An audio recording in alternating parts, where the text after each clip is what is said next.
John Wesley గారి తల్లి Susan ఒక పాత్రను తీసుకొని తన రోజువారీ జీవితంలో ఏ సందర్భంలోనైనా దేవునికి కృతజ్ఞతలు చెల్లించాలని ఆలోచన వచ్చినప్పుడల్లా ఒక చీటీ రాసి ఆ పాత్రలో జార విడిచేది.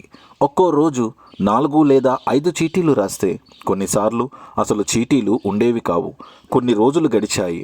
ఒకరోజు ఆ పాత్రను ఖాళీ చేసి ఆ చీటీలన్నిటినీ చదివింది. దేవుడు తన జీవితంలో ఇచ్చిన చిన్న చిన్న ఆనందాలను చదువుకుంది, సంతోషించింది. మరికొన్నిసార్లు ఏ విధంగా క్లిష్ట పరిస్థితుల్లో దేవుడు సహాయం చేసినారో జ్ఞాపకం చేసుకొని ఆనందించింది. అనేకసార్లు తాను చేసిన ప్రార్థనలకు దేవుడిచ్చిన జవాబులను బట్టి దేవుణ్ణి మరింతగా స్తుతించడం మొదలుపెట్టింది. మన జీవితంలో దేవునికి కృతజ్ఞతలు చెల్లించాల్సిన సందర్భాలు ఎన్నో ఉంటాయి.